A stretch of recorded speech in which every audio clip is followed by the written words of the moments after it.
அனைவருக்கும் வணக்கம். சக்தியும் நானும். இப்போ நீங்கள் பார்க்க போகிற பதிவு புத்தாண்டு தினத்தன்று எடுத்த பதிவு தான். ஒரே நாள் 2 கோவில்களுக்கு போனேன். அந்த பதிவு தான் நீங்கள் பார்க்க போகிறீங்க. முதல்ல நான் ஏற்கனவே சொன்ன மாதிரி சென்னையில் இருந்தேன். அம்மா வீட்டில் இருந்தபோது காலையிலேயே நானும் என் மகனும் எங்கள் ஊர் வினைத்திருத்த விநாயகர் கோவிலுக்கு போயிட்டு விநாயகரை தரிசனம் செஞ்சுட்டு வந்துட்டோம். இவர் தான் எங்கள் ஊருடைய வினைத்திருத்த விநாயகர். ரொம்ப சக்தி வாய்ந்தவர், சுயம்பு விநாயகர். இந்த கோவிலை பற்றிய பதிவு நான் ஏற்கனவே உங்களுக்கு கொடுத்துருக்கேன். அதனுடைய லிங்க் வேணா கீழே தரேன், பார்க்கலன்னா போய் பாருங்கள். ரொம்பவே சக்தி வாய்ந்த ஆலயம் இது. நான் சின்ன போதுலேருந்து எனக்கு நினைவு தெரிஞ்சதுலேருந்து பார்க்குற விநாயகர் அவர்.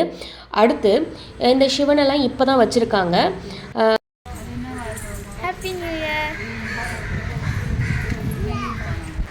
உங்கள் அனைவருக்கும் இனிய புத்தாண்டு நல்வாழ்த்துக்கள்.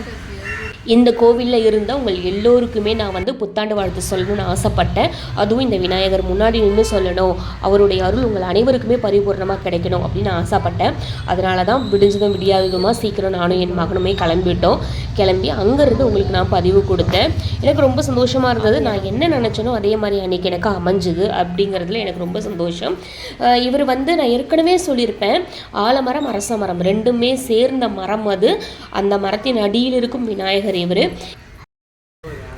இந்த வருடமானது உங்கள் அனைவருக்குமே வெற்றியையும் நல்ல உடல்நலத்தையும் அனைத்து செல்வங்களையும் அள்ளி தரும் வருடமாக அமையட்டும். உங்கள் எல்லோருக்குமே விஷ் பண்ணும்போது கண்டிப்பாக எனக்கு ரொம்பவே பாசிட்டிவாக இருந்தது.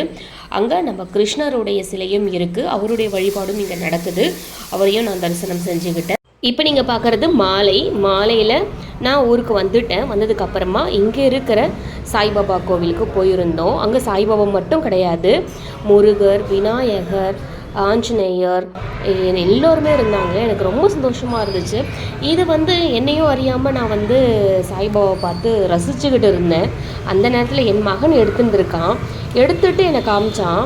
எனக்கே ஆச்சரியமாக இருந்துச்சு. எனக்கு ரொம்ப பிடிச்சது. இவ்வளவு நம்மையும் அறியாமையா இந்த மாதிரி பாபாவை நம்ம ரசிச்சுட்டு இருக்கோம் அப்படின்னு சொல்லிட்டு எனக்கு இருந்தது.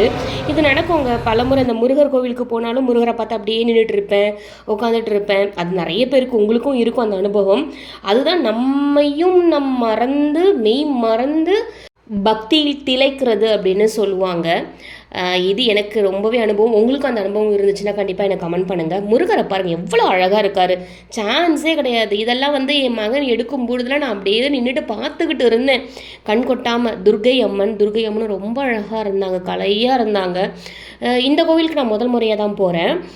எனக்கு ரொம்ப பிடிச்சிருந்தது. இது ஐயப்பன் 18 படி வைத்திருந்தாங்க. பெண்களுக்கு உள்ளே போக முடியாது, அனுமதி கிடையாது. அதனால் என் மகன், என்னுடைய கணவர் மட்டும் போயிட்டு தரிசனம் செஞ்சுட்டு வந்தாங்க.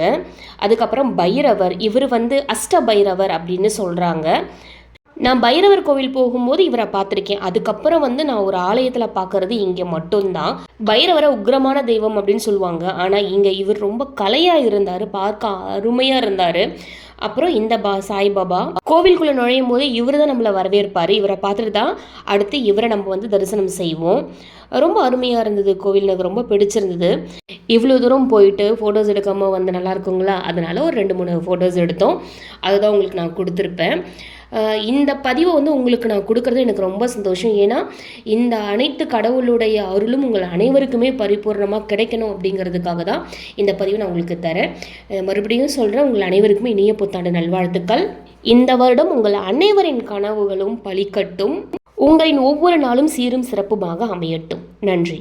ஓம் முருகா.